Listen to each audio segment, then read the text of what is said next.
በእግዚአብሔር ፊት ይህንን ኃጢአት አላደርግም። ጸበለስ የጎተተችው የዝሙቱን ሐረግ የሳበችው እሷ፣ የታሰረው ደግሞ ዮሴፍ። ስንሳደብ በእግዚአብሔር ፊት ነው። ተንኮል ስናስብ በእግዚአብሔር ፊት ነው። ኃጢአት ስንሰራ በእግዚአብሔር ፊት ነው። ስናጠፋ፣ ስንመቀኝ፣ ስንሰርቅ፣ ስንረክስ በእግዚአብሔር ፊት ነው። የሚያስገድዶ መድፈር ወንዶች ነው እንጂ ወንጀሉ የሚጠራው አለፍ አለፍ ብሎ በሴቶች ይከሰታል። ዮሴፍ ትንሹ የፍሬ ዛፍ ነው አለ። ምክንያቱም ከውሃ ዳር ተተክሏልና። ከምን ዳር? ከውሃ ዳር ሆኖት ነው። ሕገ እግዚአብሔር፣ ትእዛዝ እግዚአብሔር፣ ፈቃድ እግዚአብሔርን እንደ ውሃ ሲጠጣ የኖረ ነው ዮሴፍ። እውነት ነው፣ ክፉ አውሬ አግኝቶታል። ትውልደ አራዊተ ምድር እናንተ የአውሬ ልጆች አላቸው። መቅሰፍት ታመልጡ ዘንድ ማን ነገራቸው? ስለ ዮሴፍ ተሰይጠ። ከዮሴፍ ጋር አብሮ ተሽጧል እግዚአብሔር። ሰው ባሪያ ሲገዛ መልከ ጥፉ ጫጎራዳ ጸጉረ ከርዳዳ ይገዟል እንጂ መልከ መልካም ባሪያ ገዝቶ ሊያስደፍረኝ አለች። ይሄን መረዳት ተሳነን እንጂ እኛ ወንዝ ከተሻገረ የኛ ይመስለን፣ ሰፈር ከቀየረ የኛ ይመስለን፣ ቋንቋ ከቀየረ የኛ ይመስለን፣ ቀለም ከቀየረ የኛ ይመስለን። ሰው ነው። በየቤታችን አንድም ሁለትም ሶስትም አራትም ልጆች አሉ፣ ግን የፍሬ ናቸው። ተካስብ አይደለም። በየቤታችን ያሉት ልጆች ምንድናቸው የሚለውን ጥቂት ጥቆማ ለሰጣችሁ ፈልጌ ነው።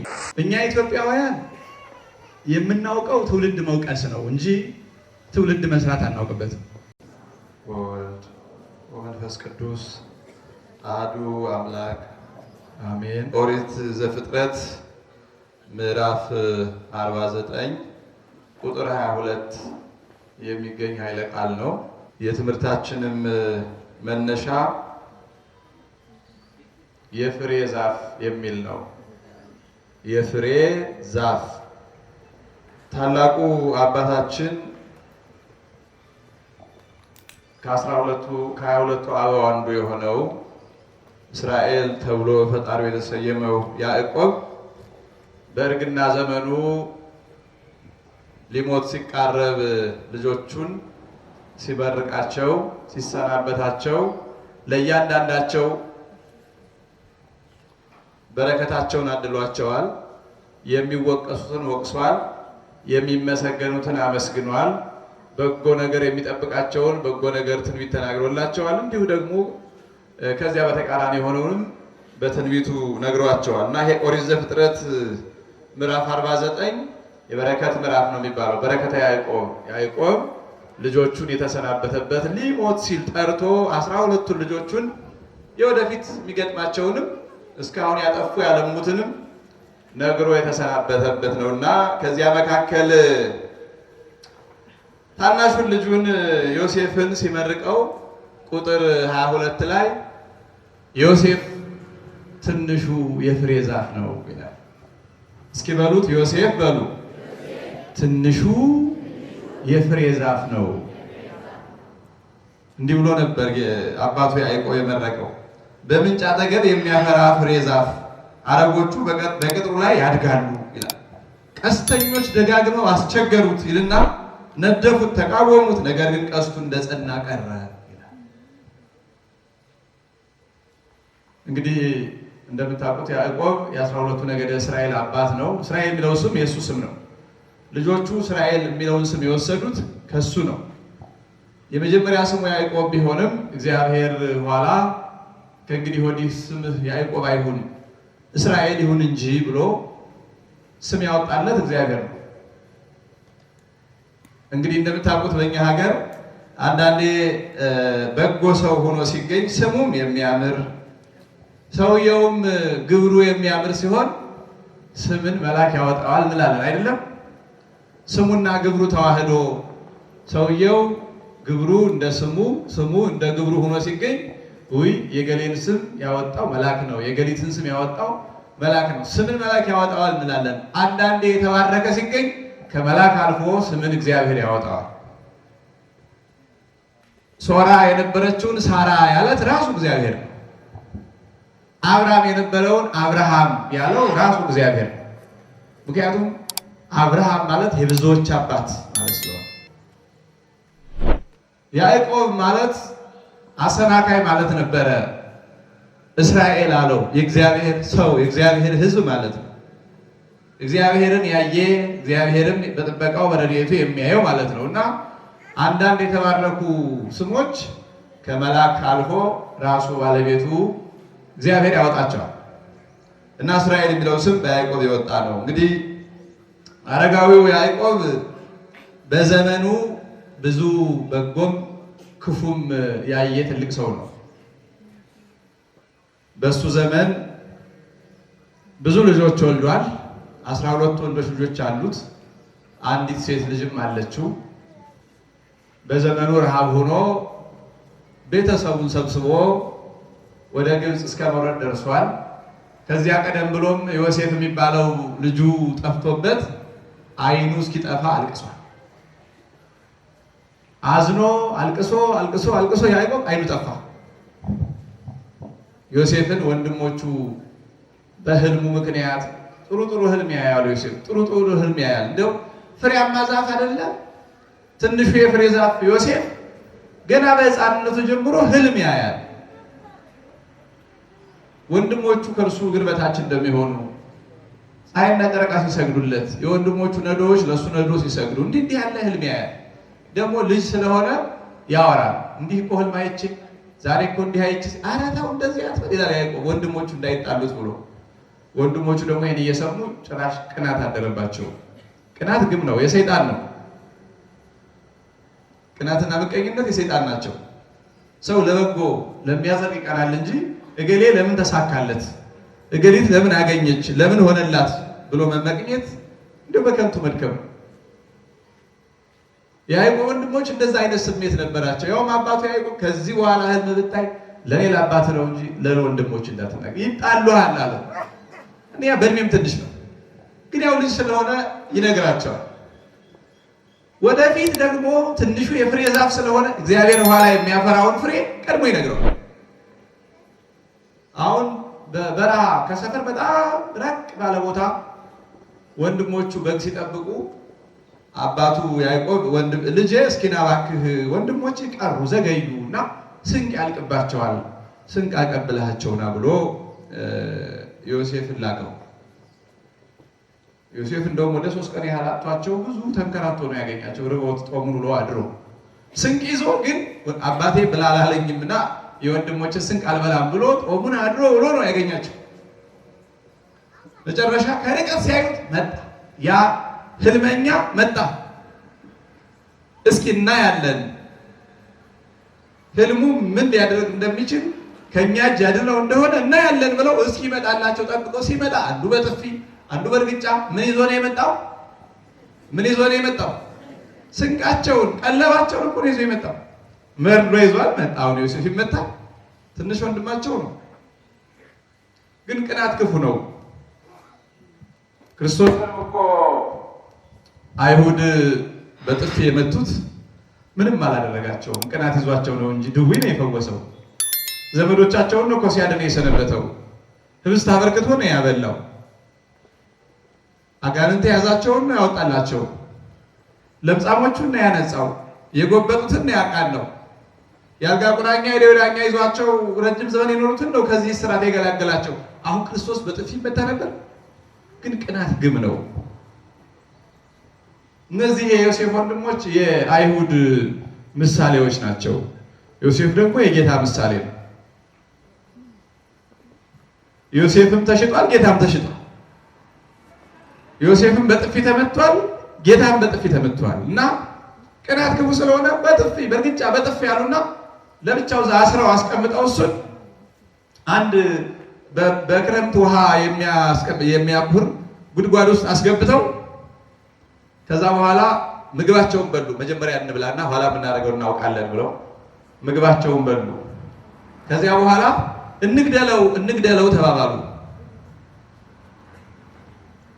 ያው በእድሜ ገፋ ያለ ሰው ጥሩ ነው። ሮቤል በኩር ነው ያዕቆብና ተው አይሆንም ብላቴናውን መግደል የለብንም ማለት። ይሁዳ ደግሞ ያው ይሁዳ አይደለ፣ አንዳንዴ ስም ይጎራረሳል ግብሩን ጭምር። አይሆንም ከምንገድለው እንሽጠው አለ። ይሁዳ የሚባለው ወንድማቸው እንሽጠው አለ። ከዛ በኋላ የዛ አካባቢ ነጋዴዎች ሲመጡ የእስማኤል አካባቢ ነጋዴዎች ሸጡት። እነዛ ደግሞ ወስደው ግብጽ ሸጡት። ጠፍቶ የተገኘ ባሪያ ነው ብለው የገዛ ወንድማቸውን ታናሽ ወንድማቸውን በጣም ነው የሚወደው አባቱ። ምክንያቱም ብንያምና ያዕቆብ የራሔል ልጆች ናቸው። ራሔል 2 ወልዳ ነው የሞተችው። ዮሴፍን ወልዳ ብንያምን ስትወልድ በምጥ ነው የሞተችው። ግን ብንያም አደገ እንደምንም ተብሎ እናቱ ሞታ። በዚህ ምክንያት የራሔል ሽታ እያለ ዮሴፍንም ብንያምንም በጣም ይወዳቸዋል ያዕቆብ። ይህን እያወቁ እዚህ ሲቅበዘበዝ የተገኘ ኮብላይ ባሪያ ነው ብለው ወንድማቸውን ሸጡት። ይሁዳ ጌታን ለ30 ብር አልሸጠውም? አዎ የጌታ ምሳሌ ነው ዮሴፍ። በጥፊ እንደተመታ በጥፊ ተመቶ እንደተሸጠ ተሽጦ ነው ጌታችን ዓለምን ያዳነው። ዮሴፍም እንዴት እንደሚያድን ወደፊት እናየዋለን። ከዛ በኋላ ሸጡት። መጨረሻ ላይ ለአባታቸው የሚመልሱት ነገር ትንሽ አስቸገራቸው። ሽማግሌውን ምን እንበለው ምን እንመልስለት ሚል ምክር ውስጥ ገቡና ልብሱን አንድ ጠቦት አርደው የዮሴፍን ልብስ ቀሚሱን ደም ንክርክር አድርገው መልእክተኛ ላኩለት። ያን ብላቴና ዮሴፍን ወደኛ ልከው ነበር እንዴ? ወደኛ ልከው ኖሯል። እኛ እሱን አላገኘ ነው፣ ግን የሆነ ምድረ በዳ ላይ ልብሱ በደም ተነክሮ አገኘ ነው ብለው ስንቁን እኮ በልተዋል። እናንተ በልተዋል እኮ ራባቸውን አስወግደዋል። ግን ልጁን ልከው ነበር እንዴ? እኛ አላገኘ ነው፣ ግን ልብሱ በደም ተነክሮ አገኘን። ምናልባት የሱ ይሆን ብለው ለያዕቆብ ላኩለት። ያ ሽማግሌ የልጁን ልብስ አቅፎ አልቅሶ አልቅሶ አልቅሶ አይኑ ጠፋ። ያዕቆብ አርጅቷል፣ ሽማግሌ ነው። በእርግና የወለደው ልጁ ነው። በጣም ይወደዋል። እንዳልኳችሁ በራሔል ምክንያት ነው። ልጄ ዮሴፍ ነው። አርዌ እኩይ በልኦ፣ እውነት ነው ክፉ አውሬ አግኝቶታል፣ ክፉ አውሬ አግኝቶታል አለ። እውነት ነው ክፉ አውሬ አግኝቶታል። ዮሴፍን የበላው ማን ነው? ማን ነው? ይሄ እኮ ነው ችግሩ። ዮሴፍን የበሉት ወንድሞቹ ናቸው፣ ክፉ አውሬዎች። ታዲያ በማቴዎስ ወንጌል ምዕራፍ 3 ላይ የነዚህ ዮሴፍን የበሉ የዮሴፍ ወንድሞች ዝርያዎች ወደ ዮሐንስ መጥምቅ ሊጠመቁ ቀረብ ባሉ ጊዜ በዚህ ስም ጠራቸው። ኦ ትውልደ አራዊተ ምድር፣ እናንተ የአውሬ ልጆች አላቸው። አውሬ በላው አላሉም። ወንድማቸውን ሽጠው ልጆቹ ሲመጡ እናንተ የአውሬ ልጆች የሚመጣው መቅሰፍት ታመልጡ ዘንድ ማን ነገራቸው አላቸው። ምክንያቱም አባቶቻቸው ወንድማቸውን ሽጠው በልተው አውሬ በላው ስላሉ በስማቸው ጠራቸው ነብዩ መጥምቁ ዮሐንስ። ስለዚህ አውሬ በላው አሉ። እንዳልኳችሁ ሽማግሌው ዮሴፍም አዝኖ አልቅሶ የልጁን ዮሴፍን ልብስ ከደረቱ አልለቅም ብሎ ጠረኑን እያሸተተ እርግናው ተባባሰበት፣ አይኑም ጠፋ። ዮሴፍ ግን ያው እንደምታውቁት ብዙ ታሪኩ የታወቀ ስለሆነ እያንዳንዱ በዝርዝር ጊዜ ያልፈጅበትም፣ ግን ተሽጦ በሄደበት ቤት ታማኝ፣ ቅን፣ ደግ፣ ታዛዥ ስለነበረ እዛ የገዛው ሰውዬ ኃላፊ ነው ያደረገው፣ የንብረት ኃላፊ ነው ያደረገው የቤቱ በሙሉ። ሰውየው ደግሞ ባለሀብት ነው። የንጉሱ የወህኒ ቤት አዛዥ ወይም ኃላፊ ነው ሰውየው እና ብዙውን ጊዜ እዛ ስለሚሰራ ቤቱ ላይ ያለውን ሀብቱን ንብረቱን የሚቆጣጠርለት ሰው የለም። ስለዚህ ዮሴፍን በገንዘቤ ሁሉ ሽሜ ያለው አለው። በገንዘቤ ሁሉ የፈለከውን መስጠት የምትፈልገውን ስጥ፣ መሸጥ የምትፈልገውን ሽጥ፣ መለወጥ የምትፈልገውን ለውጥ፣ የሚናፈሰውን አናፍስ፣ የሚወጣውን አስወጣ፣ አስገባ፣ በቃ እንዲህ አድርገህ ስራ አለው። ዮሴፍ በዚህ ታማኝነት እግዚአብሔር አብሮት ነው የተሰደደው። ዘምስለ ዮሴፍ ተሰይጠ፣ ከዮሴፍ ጋር አብሮ ተሽጧል እግዚአብሔር። ከደጋጎቹ ጋር አብሮ ይዘምታል። ሲሸጡ ይሸጣል፣ ሲሰደዱ ይሰደዳል። አብሯቸው ነው የሚሄደው እግዚአብሔር። ስለዚህ ከዮሴፍ ጋር ተሽጦ ነበርና በዚያም እየባረከው ታማኝነትን፣ ተወዳጅነትን፣ ባለሟልነትን ሰጥቶት ኃላፊ ሆነ። ግን ሰይጣን ደግሞ ይከታተለዋል። እንዲህ ያሉ ሰዎችን ሰይጣን ይከታተላቸዋል። በዚያ ጊዜ ዮሴፍ የ20 ዓመት አካባቢ ልጅ ነው። የስንት ዓመት? የ20 ዓመት። አሁን ምን ፈተና ገጠመው? የዚያ ባለሀብት ሰውዬ ሚስት ለዝሙት ፈለገችው። በሌላ መልኩ ያው አለቃው ናት አይደለም? አለቃው ለዝሙት ፈለገችው። እመቤቱ ናት። ያው ተሽጦ የሄደ ሰው አይደል? አለቃው ብቻ አይደለችም እመቤቱ። በተደጋጋሚ የዝሙት ጥያቄ ስታቀርብ ዮሴፍ አልተቀበላትም። አንድ ቀን ግን ብቻውን በሆነበት ብቻዋን ሆና ቤት ዘግታ በጉልበት እንግዲህ እንዳስገድዶ መድፈር ተራምዳ ያዘችው። ያው አንዳንዴ ስም ሆኖ መቼም አስገድዶ መድፈር ወንዶች ነው እንጂ ወንጀሉ የሚጠራው አለፍ አለፍ ብሎ በሴቶችም ይከሰታል። መጽሐፍ ቅዱስ ላይ ያለ ታሪክ ስለሆነ ማለት ነው።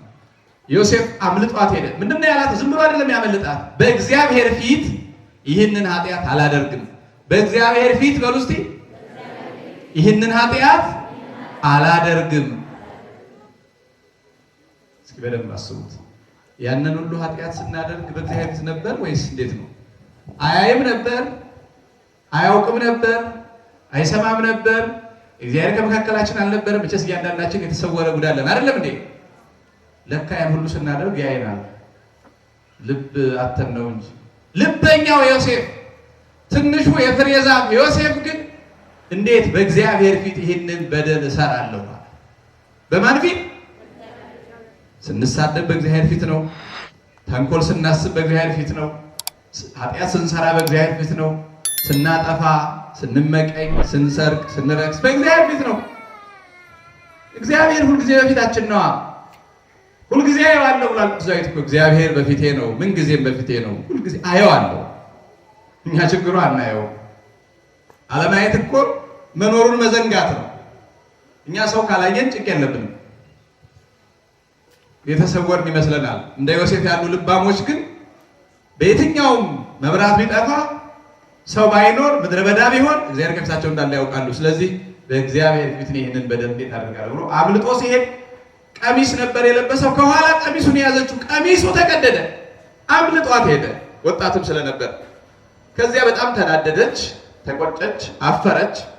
ስለዚህ የወሰደችው እርምጃ ምንድን ነው? እሪ ብላ ጮኸች። እሷ ራሷ ስታፈር እንደዚህ አድርጎ ሊደፍረኝ ብላ። ይሄ አልፎ አልፎም በብዙ ወንድሞችና እህቶች ሕይወት አሁን ድረስ እየተከሰተ ይሰማል። የምልህን ካላደረግ ብዬ እንዲህ ያደረገኝ ይላለሁ የሚሉ አልፎ አልፎ እንዳሉ ይነገራል። ግን በጣም ያስቃል። እሷ የሰጠችው ሪዝን ውሸት ስለሆነ በጣም አስቂኝ የሆነ ምክንያት ነው። መጀመሪያ ቀሚሷን ከወደፊቷ ቀደደች። የእሱ ቀሚስ ስለተቀደደ ከወደ ኋላው ቀሚሷን ከወደፊቷ ቀደደች። ያው አምልጫው ለማለት ነው አይደለም።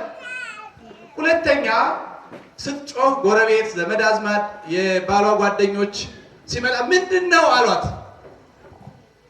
ሰው ባሪያ ሲገዛ መልከ ጥፉ፣ አፍንጫ ጎራዳ፣ ፀጉረ ከርዳዳ ይገዟል እንጂ መልከ መልካም ባሪያ ገዝቶ ሊያስደፍረኝ አለች።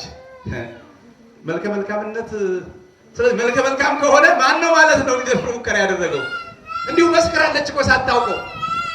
ባይሆን መልከ መልካም ባሪያ ገዝቶ አሳሳተኝ ብትል አይሻልም ነበር? መልካም መሆን አለመሆን እዚህ ጋር ምንም።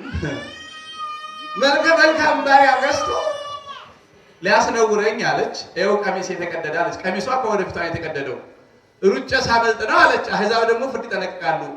አይ ነገሩስ ያንቺ ነው ፈቃድ የሚመስለው። ምክንያቱም ሩጠሽ ስታመልጭ ቢሆን ያንቺ ቀሚስ ከኋላሽ ነበር የሚቀደደው።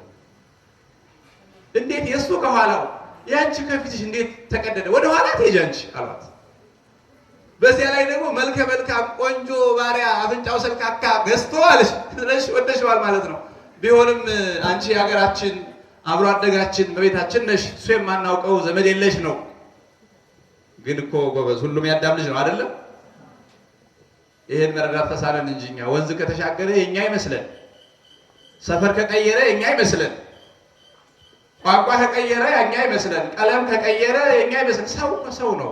እንዲህ ብሎ ማሰብ ያቃተው ይሄ የአንደኛው ክፍለ ዘመን ስልጡን ነኝ የሚል ማህበረሰብ ምን ሆኖ ነው ግን ሰው ነው ብሎ ማሰብ ሊተክተው? የኛ ይለዋል። በቃ ጠበብ አድርጎ የኛ፣ ጠበብ አድርጎ የኛ፣ በቋንቋ በሰፍ የኛ እኮ ናት። የኛ ያልሆናል እንዴ? ስለዚህ እነዛ ሰዎች አንቺ የኛ ነሽ፣ እሱን ግን ከየትም እንደመጣ አናውቀውም፣ አንቺ ከምታፍሪ እሱ ይፈር ብለው ወደ እስር ቤት አስገቡት። ባልየው ማታ መጥቶ ስትነግረው ትንሽ ያው ባል ስለሆነ ቅናት አደረበት። ማስተዋል ማገናዘብ አልቻለም። እስር ቤት ጣለው ወስዶ። ያው ፍሬያማ ዛፎች እንዲሁ ድንገት አያፈሩም። ስንት መከራ አይተው ስንት ተደክሞባቸው ነው ፍሬ የሚያፈሩት። ስለዚህ ዮሴፍ ሳያጠፋ ሳይበድል ማን ባጠፋው ታሰረ? ማን ባጠፋው ታሰረ? እሷ። ጌታችን የታሰረው ማን ዕፀ በለስ በቆረጠ ነው። ዕፀ በለስ የቆረጠ ማን ነው? አዳምና ሔዋን አይደለም? የአዳምና ሔዋን እጆች ዕፀ በለስ ቆረጡ። የማን እጅ ታሰረ? የክርስቶስ እጅ ታሰረ። ይቺ የጲጥፋራ ሚስት ሔዋን ማለት ናት። ዕፀ በለሱን የቆረጠችው እሷ፣ የዝሙት ዕፀ በለስ የጎተተችው፣ የዝሙቱን ሐረግ የሳበችው እሷ። የታሰረው ደግሞ ዮሴፍ የክርስቶስ ምሳሌ ስለሆነ እኮ ነው። ታሰረ። እዛም እስር ቤት ብልህ ነው። በቃ በየሄደበት ሲታሰርም አብሮት ነው የታሰረው እና ስርዓት ያለው ነው። በጥሩ ሰው እጅ ማደግ ቀላል ነገር እንዳይመስላችሁ፣ ይህን እንመለስበታለን። እና እዛ እስር ቤት እንግዲህ ግማሹ ሰርቆ የሚታሰር አለ፣ ግማሹ ብዙ ጥፋት ሰርቶ ነፍስ ገድሎ። ዮሴፍ ግን ምንም አላደረግም እና የሞራል ወቀሳ የለበት የተረጋጋ ሰው ነው፣ ስርዓት ያለው ነው። እና የእስር ቤቶቹ ኃላፊዎች በቃ አንተ ይህንን እስር ቤቱን ምራው፣ ፀሐይ የሚሞቁበትን፣ ምግብ የሚመገቡበትን፣ ውሃ የሚጠጡበትን፣ ገላቸውን የሚታጠቡበት እንዲህ ያለቱ አንተ አስተዳድራቸው አሉት። እዛም ተሾመ። ደግሞ እንዲህ ሆኖ ሲኖር ሁለት እስረኞች ህልም አዩ። አንዱ በጎ አንዱ መጥፎ።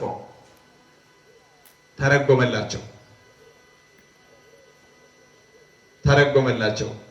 አንደኛውን ሁለቱም የፈርዖን የሥራ ባልደረቦች ነበሩ፣ አገልጋዮች ነበሩ። አጥፍተው ታስረው ነውና አንደኛውን እስከ 3 ቀን ድረስ ጌታ ፈርዖን ይቅር ይልሃል፣ ምሕረት ያደርግልሃል፣ ወደ ቀደመ ሹመት ትመለሳለህ አለው። አንደኛው ደግሞ ጥፋትህ ለሞት ስለሚያበቃ ንጉሱ ይሰቅልሃል፣ አሞራ ይበላሃል ስጋውን አለው። እንዳላቸው ተደረገ። በጣም የሚገርም ነው። በ3ኛው ቀን ያኛው በደሉ ተመርምሮ ቀላል ነው ተብሎ ወደ ቀደመ ሹመቱ፣ ያኛው ወደ ስቅላት። እነዚህ ሰዎች ማን ይመስሏችኋል? ጌታ በተሰቀለ ጊዜ በቀኝና በግራ የተሰቀሉት ወንበዴዎች ናቸው። በቀኝ የተሰቀለው በመንግስት በመጣህ ጊዜ አስበኝ አለ። ያኔ እኮ ነው ዓለም ሲያልፍ፣ ዛሬ አላለም።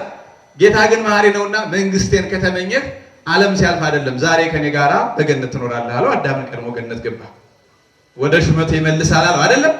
ወደ ገነት ወደ ቀደመ ክብር ማለት ነው። ይሄኛውን ደግሞ ይሰቅላል፣ አሞራ ይበላል አለው። የዲያብሎስ ስርዓት ሆነ።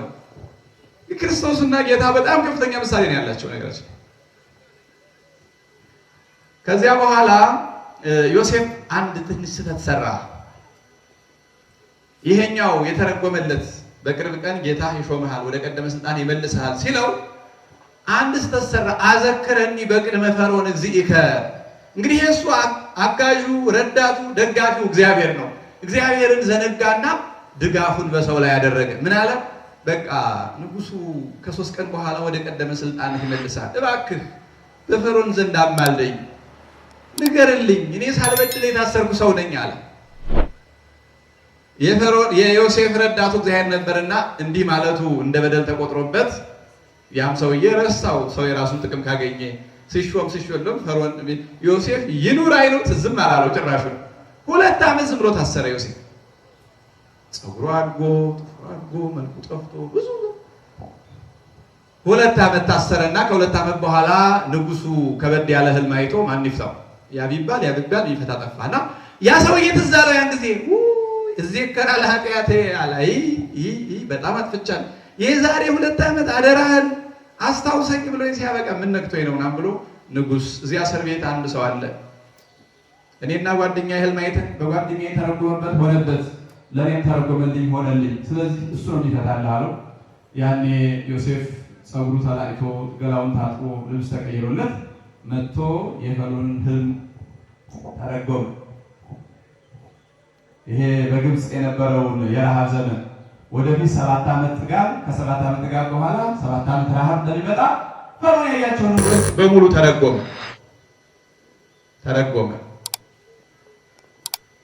ይሄን ሲተረጉም ትርጉም ብቻ አይደለም። አሁን ቀጣይ 7 ዓመት ጥጋብ ይሆናል። 7 ዓመቱ ጥጋብ እንዳለቀ ደግሞ 7 ዓመት ረሃብ ይሆናል አለው ለዮሴፍ ለፈርዖን። ፈርዖን ከዛ በኋላ ታዲያ ምን ማድረግ ይሻላል አለው። ይሄ በጣም ቀላል እኮ ነው። 7 ዓመት ጥጋብ እግዚአብሔር በጎ ነገር አድርጓል። አሁን ቀድሞ የመጣው ረሃቡ ቢሆን ችግር ነበር። አሁን ግን 7 ዓመት የጥጋብ ዘመን አለ። በጀት የምንሰበስብበት ቁጠባ የምናካሄድበት 7 ዓመት ሙሉ አለ። በጥጋብ ዘመን ሰው ወርቅ ብር አምጣ ከሚሉት እህል አምጣ ቢሉት ይቀለዋል። ስለዚህ እህል ይሰብሰብ። እህል እየተሰበሰበ የሚነቅዘው እየተቆላ እየተፈጨ እየተቦካ እንደ ብስኩት ወይም እንደዚህ እንደሚደርቁ ነገሮች እየደረቀ ይቀመጣል። ጥበብ እንዲያሳድሩበት የለ እግዚአብሔር እንደዛ የሆነ ይቀመጥ። እንዲህ ያለ ብልህ ሰው ሹምና ይሄንን አድርጋለሁ። በፍጹም ካንተ ሌላ ይህንን የሚያደርግልኝ ሰው አላገኝም አለና በግብፅ ሁሉ አንተ ከኔ ቀጥሎ ሁለተኛ ሰው ነህ፣ ምክትል ንጉሥ ነህ፣ ከኔ በላይ በግብፅ የሚበልጥ የለም ብሎ በበቅሎ አስቀምጦ ዮሴፍ የንጉሱ ባለሟል እንደሆነ አዋጅ ተነገረለት። ቀንደ መለከት እየተነፋ ነጋሪት እየተመታ ንጉሱ ሹሞታል። ከንጉሱ በቀር በግብፅ ውስጥ ዮሴፍን የሚበልጥ የለም፣ እሱ ያላችሁን አድርጉ ተብሎ ተሾመ። ስለዚህ እንደታዘዘው ዮሴፍ ብልህ ስለነበር እህሉን እየሰበሰበ ከየሀገሩ እየሰበሰበ እያስፈጨ እያቦካ እንደ ጡብ እንደ ብሎኬት እየጋገረ አስቀመጠው። አሁን ዛሬ እንደ ፓስታ፣ መኮረኒ፣ ኢንዶሚን እንደ ብስኩት ያሉት ቀድመው ደርቀው አይደለም የሚቀመጡት? እነዛ ማለት ነው። እያደረቀ የማይነቅዘውን ደግሞ እንደ ጤፍ እንደምን ያለውን እየመረገ አስቀመጠ። 7 ዓመት ሙሉ ሰበሰበ። እግዚአብሔር ያለው አይቀርምና 7 ዓመቱ ሲደርስ ረሃብ መጣ። በሀገሩ ሁሉ ድርቅ ሆነ፣ በግብፅም በእስራኤልም። ያው ግብፅና እስራኤል ጎረቤት ሀገሮች ናቸው። መልክዓ ምድራቸው በጣም ይመሳሰላል። አየራቸውም የዝናብ የድርቅ ሁኔታቸው አንድ አይነት ነው። ይገናኛሉ። በድሮ ጊዜ በየብስ ይገናኙ ነበር እንደው። ስለዚህ ረሃብ ሲሆን ያንን ለህዝቡ በጥቂት ገንዘብ እየሸጠ ህዝቡን ማቆየት ጀመረ ዮሴፍ። ሰው ያን ያከማቸውን ገንዘብ በትንሽ ነገር እየገዛ ያን እየበላ መኖር ጀመረ። እስራኤል ግን ይህንን አላደረጉምና የሚበሉት ጠፋ። ስለዚህ ያዕቆብ ወንድሞች እህል ግዥ ምን ይሄዳሉ? ወደ ዮሴፍ። ዮሴፍ እንግዲህ ተሽጦ ከዛ ደግሞ እስር ቤት ገብቶ ከእስር ቤት ወጥቶ ታስሮ ምናምን ተፈቶ ንጉሥ ሆኖ ወንድሞቹ እየተጓተቱ 11 ነው 10 ሆነው እየተጓተቱ ግብፅ ወረዱ። ያንዳንዳቸው አንዳንድ አህያ አንዳንድ አቅማዳ ይዘው ወርቅ ይዘው ደረሱ። ሲያያቸው አወቃቸው፣ እነሱ አላወቁትም። ምክንያቱም እሱ አሁን ያለበት ሁኔታ የሚታወቅ አይደለም። የክብር ልብስ ለብሶ በክብር ዙፋን ተቀምጦ ስለሆነ ያለው ኦልሞስት ንጉሥ ስለሆነ አያውቁትም። እንደዛ አይጠብቁም። ወንድማቸው በሆነ ሀገር ባሪያ ሆኖ እንደሞተ ነው የሚያስቡት። ረስተውታል። ክፉዎችም ስለሆኑ ከልባቸው ወጥተውታል። እሱ ደግ ስለሆነ ከልቡ አላወጣቸውም።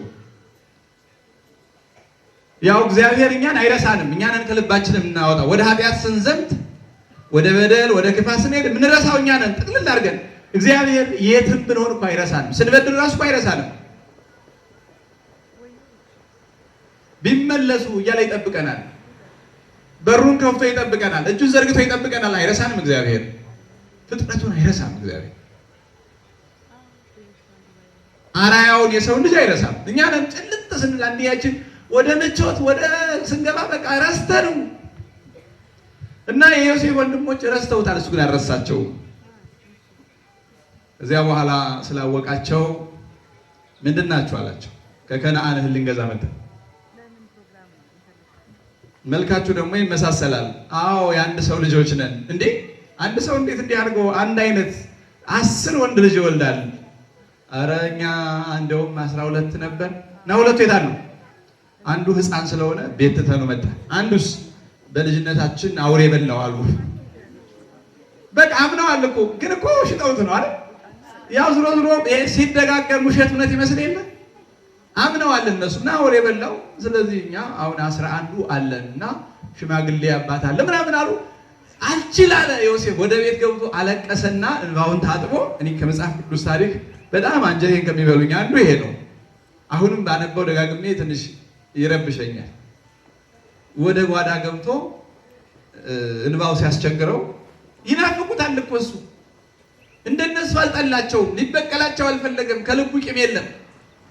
እንደውም እየተገረመ ነበር። ለካ እግዚአብሔር እኔን ወደዚህ የላከኝ ወንድሞቼ ቤተሰቦቼ በረሃብ እንዳያልቁ ነበር፣ ለበጎ ነው ብሎ አስቦ ነው። ገብቶ አለቀሰና አልቅሶ እንባው ሲወጣለት ታጥቦ አንዳንዴ እህቶቻችን ወንዶች ስታስቸግሯቸው ወደ ጓዳ ገብተው አልቀስ ብለው እንባቸውን አጥባርገው ምንም አልሆንኩም እያሉ እህሉ ካለቀባችሁ አላቸው። ያኔ ይዘው ሲሄዱ ከመንገድ ስንቅ ሊበሉ አንደኛው አቅማዳውን ፍትት ሲያደርግ ወርቁ እንዲህ ገባተን ወርቁ መልሽ ያገኘሁት የገዛሁበትን አለ። እስቲ ቆይኛ ብለው ሲፈቱ የሁሉም ወርቃቸው አለ፣ ብራቸው አለ። ለካ በነፃ ነው የሰጣቸው ወንድማቸው። በነፃ የሚሰጥ ወንድም አለ። ዛሬ ጎበዝ ሰው ደም አፍሶ ሊከብር የሚሞክር ሰው አለ።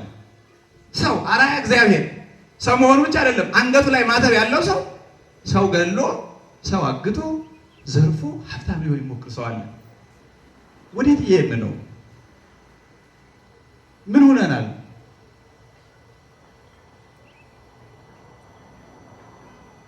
ወንድም ላይ እንደዚህ ነው። ህፃኑን ልጅ ይዞ አስጨንቆ ትልቅየውን ገንዘብ አንጣ ይላል። በእውነት ምንም እንደ ቤተክርስቲያንም ጠንክረን እንዳልሰራንማ ብዙ የሚያሳይ ነገር አለ።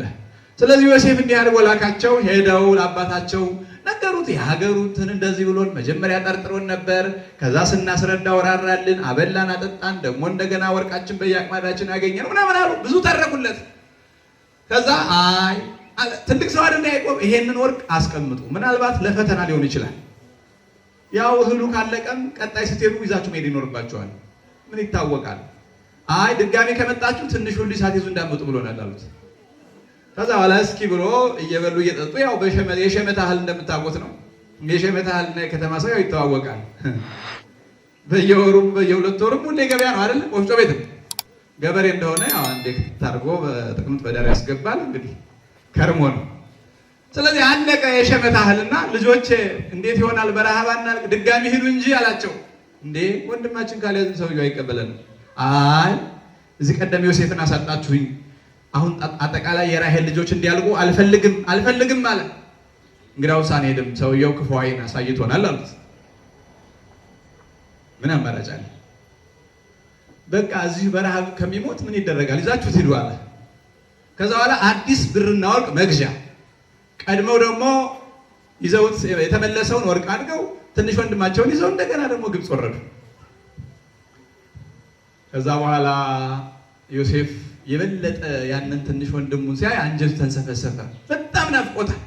ምክንያቱም የእናቱም የአባቱም ልጅ ነው፣ ሌሎቹ የአባቱ ልጆች ናቸው። ግን ያው ተቋቁሟል። እንደምን መጀመሪያ እንደመጡ ዳይንኑ ዝስኩ አረጋዊ አቡክሙ አላቸው። ያ ሽማግሌ አባታችሁ ደህና ነው አላቸው። ምን እያለ እንደሆነ ገብቷቸዋል አይደለም? አባቴ ግን ደህና ነው አይደለም? ግን እንዳያውቁበት ምን አለ? ያ ሽማግሌ አባታችሁ የነገራችሁ ደህና ነው አላቸው። ከዛ በኋላ ያኔም ራሱን አልገለጸላቸው። እንደምንም ብሎ በቃ ያንን ከነአን ተሳስቶ የመጣውንም ወርቅ ይዘን መተናል፣ በየአቅማዳችን አግኝተን እንደዚህ ያሉት ግድ የለም ያዙት፣ እግዚአብሔር ምናልባት ለእናንተ ሌላ ገንዘብ ሰጥቷችሁ ይሆናል፣ እኔ ግን ተቀብዬ ወደ ግምጃ ቤት አስገብቻለሁ አላቸው። ሌላ መድፍነ ወሀበክሙ አምላከ አቡክሙ፣ የአባታችሁ አምላክ እግዚአብሔር ሌላ ወርቅ ብር ሰጥቷችሁ ይሆናል እንጂ እኔስ ተቀብዬ አስቀምጫለሁ፣ ተመዝግቧል አላቸው። ከዚያ በኋላ ግን ያው የብንያምን ፍቅር ስለጸናበት ትንሽ ቆይቶ ምን እንደ ቀድሞው እህሉን ሰጥቶ ፊጦላቸው ሲያበቃ ንጉሱ የሸለመው የዕንቁ ጽዋ ነበረች እሱ የሚጠጣባትና ከብንያም አቅማዳ ይችን ቋጥሩ አላቸው ኃላፊዎቹ። ከዛ ሸኛቸው፣ በሉ ሂዱ አላቸው። ትንሽ እንደተጓዙ መልእክተኛ ላከ። ቁሙ፣ ሰርቃችኋል የጌታዬን ጽዋ አላቸው። ዮሴፍ ትንሽ ሊገስጻቸው ፈልጎ ነው፣ ደግመው እንዳያጠፉ። እግዚአብሔር የሚገስጸን ክርስቲያኖች ደግመን እንዳናጠፋ እንዳንበድለው እንዳንረሳው ጭምር ነው እንጂ ጠልቶን አይደለም። እግዚአብሔር እኮ ለክፉ አይፈትንም ብሏል ያዕቆብ። እና ሊመክራቸው ስለፈለገ ላከባቸው። እየሮጠ ሄዶ ዘበኛው ኑ እናንተ እንዴት በጎ ሲደረግላችሁ የጌታዬን የወይን ጉዝጓዝ ሰርቃላችሁ አምጡ አላቸው። አረ እንደኛ እንዲህ አላለመደብንም። ከነአን እንኳን ተሳስቶ የሄደውን ወርቅ መልሰን ያመጣ ነው እኛ እንዴት እንዲህ እናደርጋለን? በፍጹም ፈትሸን ምናምን አሉ። ከዛ በኋላ ይዘው ተመልሰው የለ ከዛ በኋላ ፍተሻ እያወቀ ፍተሻው አቅማዳው ከማን አቅማዳ ነው ያለው ጽዋው ከብንያም አይደለ ከሮቤል ጀመረ አውቆ ከትልቅየው ከሮቤል ከስምዖን ከይሁዳ ምናምን እየተባለ ፍተሻው ቀጠለ። መጨረሻ ከማን አቅማዳ ተገኘች? ከትንሹ ከብንያም። በቃ ይሄ ልጅ ለጌታዬ ባሪያ ይሆናል አለ። አሁን ዮሴፍ መፈተን የፈለገው እስኪ እኔን በቃ እንደሽጠውኛል፣ አሁንም ትንሽ ወንድማቸውን በዚህ በበረሃ ጥለውት ይሄዱ ይሆን ወይስ ሲከተሉት ይሆን የሚለውን ነው።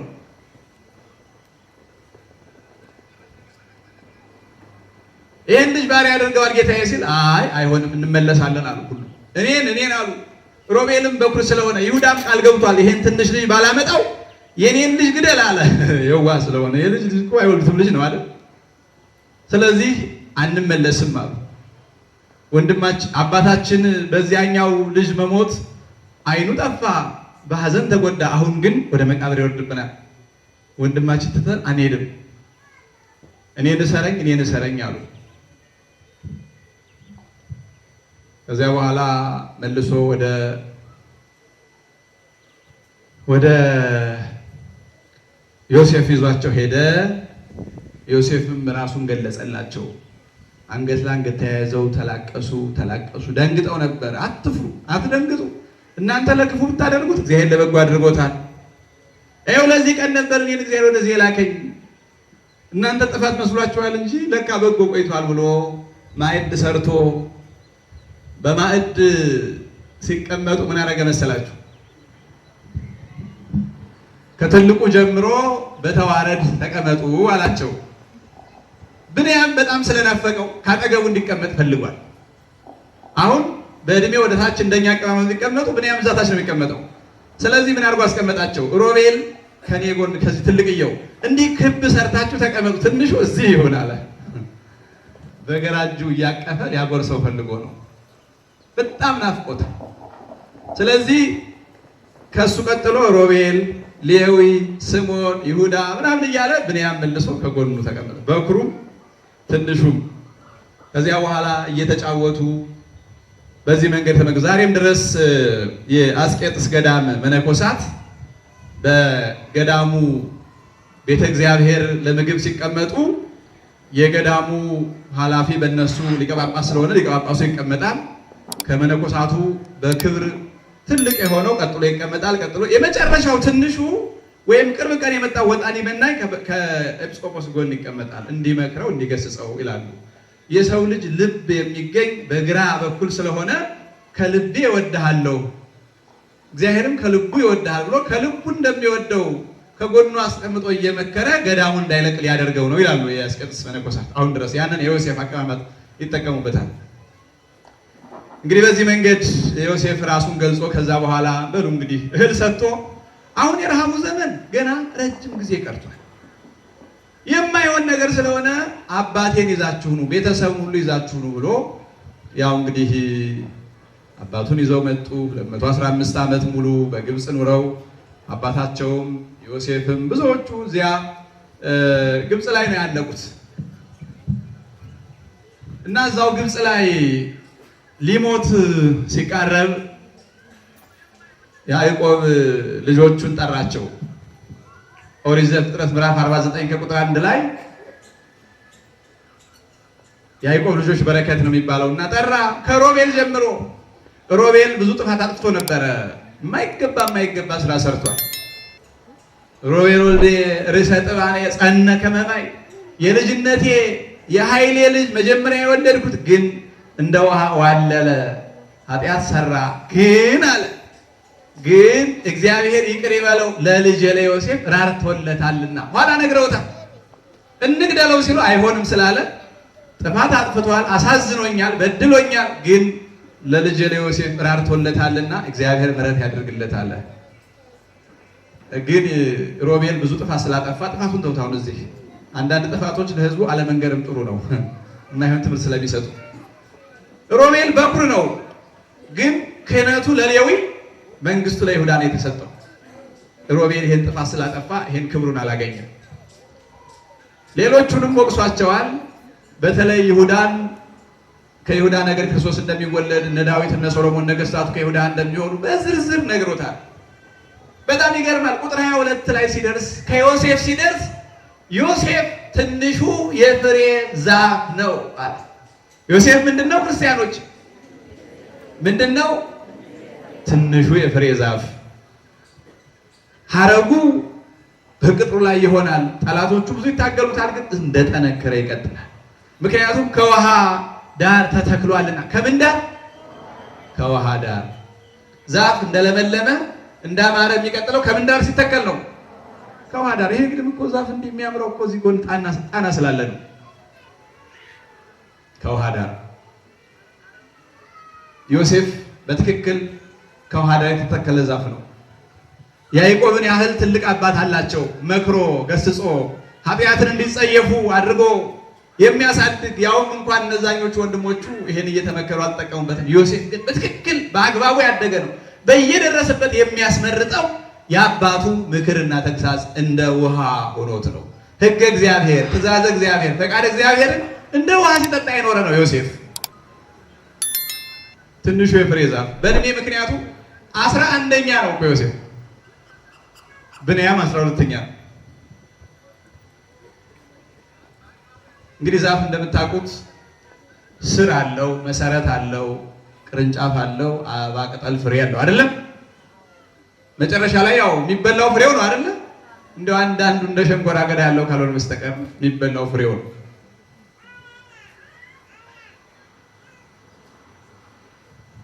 አሁን ማስተዋል ያለብን ወደኛ ጓዳ እንምጣና እኔ አሁን ልጨርስ። በየቤታችን አንድም ሁለትም ሶስትም አራትም ልጆች አሉ። ግን የፍሬ ናቸው? የፍሬ ዛፍ ናቸው ወይስ የሾህ ዛፍ ናቸው? ጣፋጭ ናቸው ወይስ መርዝ ናቸው? ሬት ናቸው ወይስ ወይን ናቸው? በለስ ናቸው ወይስ ኩርንችት ናቸው? በእኛ ቤት የተተከሉት ዛፎች ምንድን ናቸው? እኔ ይህን ርዕሰ ጉዳይ ያነሳሁት እንደው ታሪኩ ሳበኝ እንጂ ስለ ዮሴፍና ያዕቆብ ታሪኩን በሙሉ ለመተረክ አስቤ አይደለም። በየቤታችን ያሉት ልጆች ምንድን ናቸው የሚለውን ጥቂት ጥቆማ ለሰጣችሁ ፈልጌ ነው። መልእክቴን ማስተላለፍ ፈልገው በዚህ መንገድ ነው። ልጅ ከአባቱ ያየውን የሰማውን፣ ከእናቱ ያየውን የሰማውን፣ ከጎረቤት ያየውን የሰማውን፣ ከጓደኛ ያየውን የሰማውን ነው የሚኖረው የሚያደርገው። ዛፍ ማዕድን ሲያገኝ ያንስቦ ውሃ ጠጥቶ የፀሐይ ብርሃን ተቀብሎ ነው የሚለመልመው፣ የሚያብበው፣ የሚያፈራው። ሰውም ሰምቶ አይቶ ተምሮ ነው የሚያድገው። ዮሴፍ የተተከለው ከውሃ ዳር ነው። ትንሽ የፍሬ ዛፍ ነው። ገና በትንሽነቱ ገና ዝቅ እንዳለ ቶሎ የሚያፈራ ማለት ነው። አንዳንድ እጽዋቶች ረጅም ጊዜ 5 ዓመት፣ 6 ዓመት፣ 7 ዓመት የሚያስጠብቁ ዛፎች አሉ። ዮሴፍ እንደዛ አይደለም። በጊዜ የሚያፈራ ትንሽ የፍሬ ዛፍ ነው። ቶሎ በልጅነቱ ለቁም ነገር የሚደርስ። በየቤታችን ያሉት ልጆች እንዴት ያሉ ናቸው? ምን አድርገንላቸዋል? ትልቁ ጥያቄ ይሄ ነው። እኛ ኢትዮጵያውያን የምናውቀው ትውልድ መውቀስ ነው እንጂ ትውልድ መስራት አናውቅበትም። እንደምታውቁት እንደው ከግራኝ ዘመን በኋላ የኢትዮጵያ ምዕመን በአግባቡ ትምህርት አላገኘም። ሊቃውንቱም በዚህ ቅባት፣ በዚህ ጸጋ፣ በዚህ ካቶሊክ ሲመጣ ቤት ዘግተው ሲከራከሩ ማህበረሰቡ ይሄንን ያለፈውን 500 400 ዓመት ከቃለ እግዚአብሔር የተለየ ከንስሐ የራቀ ከስጋው ደግሞ እጅግ የራቀ በተክሊል ከመጋባት በጣም የራቀ ከብዙ ግጋትም የራቀ ግን እንደው እግዚአብሔር በቸርነቱ ክርስቲያን ሕዝብ ነው። ከዚህ ሁሉ የራቀ ግን ክርስቲያን ሕዝብ ክርስቲያን ሕዝብ። አሁን የሚቀጥለው ዘመን ግን ትንሽ ለየት ያለ ቅርጽ አለው። ከዛሬ 10-15 ዓመት ወዲህ የመጣውን ለውጥ ፍጥነት፣ የትውልዱን አመለካከት፣ የቴክኖሎጂ ሁኔታ ተገንዝባችኋል ብዬ አስባለሁ። ምን ያህል ነገሮች ቶሎ ቶሎ እየተለዋወጡ እንደሆነ በዚህ 5-6 ዓመት እንኳን ምን አይነት ቴክኖሎጂ እየመጣ ነው። አሁን ያሁኑ ትውልድ ለመበላሸትን በጣም ፈጣን ነው። ከዚህ በኋላ እስከ ዛሬ በእናት አባት ቁጣ ብቻ የሚቆም ትውልድ ነበር። አሁን ግን ጠያቂ ትውልድ ምናምን እያል ከዚህ በኋላ በእናት አባት ቁጣም በቀላሉ የሚቆም ትውልድ የለም። ስለዚህ ፍሬያማ ዛፍ ለመፍጠር ከዚህ በኋላ ትውልዱን ሀ ብለን ነገረ ሃይማኖቱን፣ ክርስቲያናዊ ሕይወቱን፣ ነገረ ቅዱሳኑን፣ ምናኔውን፣ ሰማዕትነቱን፣ ድንግልናውን ማስተማር አለብን።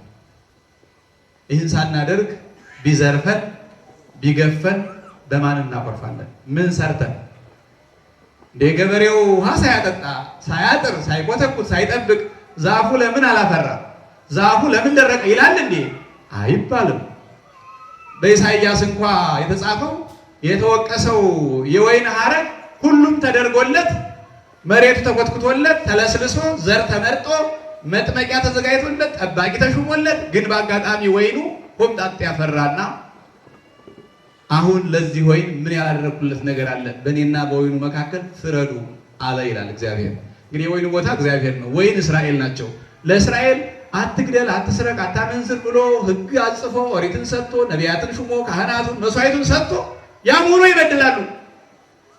ከዛ ምን አለ እግዚአብሔር? እስኪ ለእስራኤል ምንድን ነው ያጎደልኩባቸው? መምህር ነው፣ ካህን ነው፣ ነቢይ ነው፣ ንጉሥ ነው፣ መስዋዕት ነው፣ ሃይማኖት ነው። ምንድን ነው ያጎደልኩባቸው? በእኔና በእስራኤል መካከል ፍረዱ።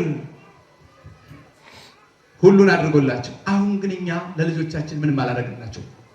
ምንም ዝም ብለን እኛ የምናውቀው አይ ዛሬ ልጅ ነው ምን አድርገንለታል? መውቀስ ብቻ መመረር ብቻ አይደለም እንዴ! የፍሬ ዛፍ እንዲሆኑ ከኛ የሚጠበቅ ትልቅ ስራ አለ። ክርስቲያኖች አሁን ትምህርት ተዘግቷል። እንግዲህ አይደለም ትምህርት ሲዘጋ ምን ያመቸስ የከተማ ልጅ እህል ይጠብቃል አትሉት፣ ከብት ይጠብቃል አትሉት፣ በግ ይጠብቃል አትሉት። ከዚህ ሁሉ ነፃ ነው አይደለም? በቃ ሪሞት ጨብጦ ጌም ሲቀያይር ስልኩን ይዞ ከቲክቶክ ወደ ዩቲዩብ፣ ከዩቲዩብ ወደ ኢንስታግራም፣ ከኢንስታግራም ወደ ዩቲዩብ ወደ ፌስቡክ ሲገለባበጥ ነው አይደል የሚሆነው? እንዲህ አድርገን ትውልድ አንፈጥርም። እንዲህ አድርገን ፍሬያማ ዛፍ አንፈጥርም። መደረግ ያለበትን ልንገራችሁ። ማድረግ አለማድረግ የእናንተ ነው። የኛ መልእክቱን በአግባቡ ማስተላለፍ ነው የኛ ስራ። ፍሬያማ ዛፍ የሚሆን ትውልድ ለመስራት ሌላ አማራጭ የለንም። ወደየ አጥቢያዎቻችን ልጆቻችን ሁሉንም ለትምህርት የደረሱ 4-5 ልጅ ያለው አምጥቶ ሃይማኖቱን አስተምሩልኝ ብሎ ለአበው መስጠት ነው። ይሰማችኋል? ገና ልጆች የሆናችሁ ትመጣችሁ ተማሩ። አብያተ ክርስቲያናት ደግሞ አበው ደግሞ ሰንበት ቤቶች ደግሞ አሁን ከቀድሞ በተለየ ቅርጽ ነው። የሰንበት ቤት አካሄድም እንደ ድሮ አይደለም። በፊት ያው ስርዓተ ትምህርት የለም፣ መጽሐፍ የለም፣ ምናምን የለም። አሁን እንደዛ አይደለም። አሁን እኮ ሰንበት ቤት እንደ ዘመናዊ ትምህርት ከኬጂ ጀምሮ እስከ 12ኛ ክፍል ስርዓተ ትምህርት ተቀርጾለታል፣ መጽሐፍ ተዘጋጅቶለታል፣ መጽሐፍ ታትሟል፣ እዚህም መጥቷል አለ በዚህ ሀገረ ስብከት ተሰራጭቷል። አሁን ምክንያት የለንም። ምን ሂደውም መዝሙር ብቻ ነው አይባልም። ድሮ ነበረ። አሁን ትምህርት ነው። በተለይ ክረምቱን ሁሉም የየአጥቢያው ለምሳሌ እዚህ አጥቢያው ናችሁ ምዕመናን ያላችሁት የራሳችሁ ለሌሉት መልእክቱን ነግራችሁ ክረምቱን ሌላ ቦታ ቅድም ባልኳችሁ በሚዲያ በሚያበላሻቸው ኃጢአት ርኩሰት በሚያስተምራቸው ውለው ከሚያድሩ እግዚአብሔር አምላካቸውን ምስጢረ ሥላሴ ምስጢረ ሥጋዌውን አምስቱን አዕማደ ምስጢር ሰባቱን ምስጢራተ ቤተክርስቲያን የቤተክርስቲያኑን ታሪክ የአበውን ታሪክ ቅድስናውን ሲማሩ ይክረሙ። ሐሳቤ ግልጽ ነው። እንዲህ ያደረግን እንደሆነ እንደ ዮሴፍ ፍሬያማ ዛፍ ይኖረናል። የእኛም የካህናት ስራ ነው። በእግዚአብሔርም ዘንድ ገብርኄር ወምእመን ዘበሁድ ምእመነ ኮንከኒ በብዙ ሰይመከ በጥቂቱ ዕድሜህ በጥቂቱ እውቀትህ በጥቂቱ ጊዜህ እውቀትህ ጉልበትህ ታምነሃልና ለዘላለም እሾምሃለሁ ተብለን የምንሾመው ይህን ያደረግን እንደሆነ ነው። ስለዚህ ግዴላችሁም የዘንድሮን ክረምት ጀምሩት። ከርሞ ነገ አያዋጣም። በቃ ትውልድ እያጣን ነው፣ እየጠፋ ነው ትውልዱ። አሁን መምህር ሳይጠፋ ቤተክርስቲያን ግቢ ሳታጣ ማስተማሪያ ሳታጣ ትምህርት ሳይጠፋ ጊዜ ሳይጠፋ ምን ቸግሮን ነው? እስኪ አሁን የኛ ልጆች ሃይማኖታቸውን የማይማሩት ለምንድን ነው? ምንድን ነው? መምህር ጠፍቶ ነው? ትምህርት ጠፍቶ ነው? ቤተክርስቲያን አልቀበልም ብላ ነው? እናንተ አንሰጥም ብላችሁ ነው? ምን ሆነን ነው? እስካሁን እኮ ፍሬያማ ዛፍ የለንም። ተራ ጴንጤ በአንድ ጥቅስ የሚያስደነግጠው ትውልድ እኮ ነው ያለን። ተራ መናፍቅ በአንድ ጥቅስ የሚያስደነግጠው። እኛ ቤት ጥቅስ የለም፣ መጽሐፍ ቅዱስ የለም። ኧረ ያውም የብራን ነው ከነማህደሩ ከነትርጓሜው ከነምስጢሩ አለ እኛ ቤት። ይህንን ንጹህ ውሃ ቢጠጡ ፍሬ ያፈራሉ። ከውሃ ዳር ትከሏቸው ክርስቲያኖች። ግድ የላችሁም፣ ልጆቻችሁን አታድርቋቸው። በደረቅ ሚዲያ አታድርቋቸው። ከውሃ ዛፍ ትከሏቸው። እንደ ዮሴፍ ትንሽ ፍሬያማ ዛፍ ይሆናሉ። እናንተን ያስተምሯችኋል። እንደውም ቶሎ ሥጋ ወደሙ መቀበልን፣ ማስቀደስን፣ መስገድን፣ መጾምን አልፎ ምናኔን ያስተምሯችኋል እናንተን ራሳችሁ። ስለዚህ በዚህ ክረምት እዚህ አጥቢያ የሆናችሁ ይኸው አባቶች አሉ፣ ተመካከራችሁ ማን ኮርሱን ይስጥ። ከእናንተ መካከል የሚችል በግቢ ጉባኤ በሰንበት ትምህርት ያደገ ስልጠና ይሰጣል። ለእነሱ ብቻ የሚጣል ሸክም አይደለም። ግን ልጆቻችሁ እዚህ ያሳልፉ። ከዛስ በጋው ቅዳሜና እሑድ ማሳለፍ ያለባቸው ቤተክርስቲያን ነው። ሰው ደግሞ አሁን በብዛት ክረምት ላይ ልጆቹን ያመጣል። ግን ያመጣና ቁጥር አስተምሩልኝ አሁን ዘሰማን አይደለም። እሱን በጎን ይማሩት። ዋናው ጉዳይ ነገረ ሃይማኖት ነው መማር ያለባቸው። ምክንያቱም ዘንድሮ ይመጣል፣ ከሐሙስ ውዳሴ ማርያም ከቅዳሜ ይደርሳሉ፣ መልሶ ይጠፋል። ደግሞ ከረው መተው ከሰኞ አይደለም። ምስጢረ ሥላሴውን ምስጢረ ሥጋዌውን ክርስቲያናዊ ሕይወቱን መማር ያለ። ይሄ ከሆነ ይለምሱታል። በጎን ግዕዙንም በጎን የጸሎቱን ነገር ይማሩታል።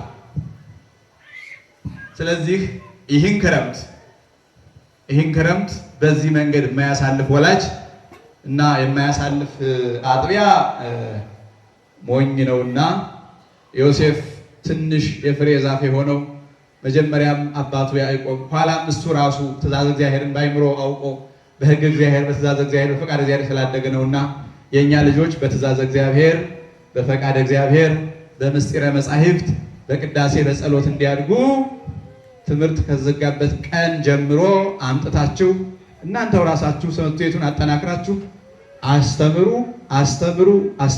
ትውልድ አትውቀሱ። እግዚአብሔር አምላካችን ፍሬያማ ዛፍ የሆነ ልጅ እንድናፈራ አምላካችን ቸርነቱን በእኛ ላይ ያድርግልን። ይቆየን።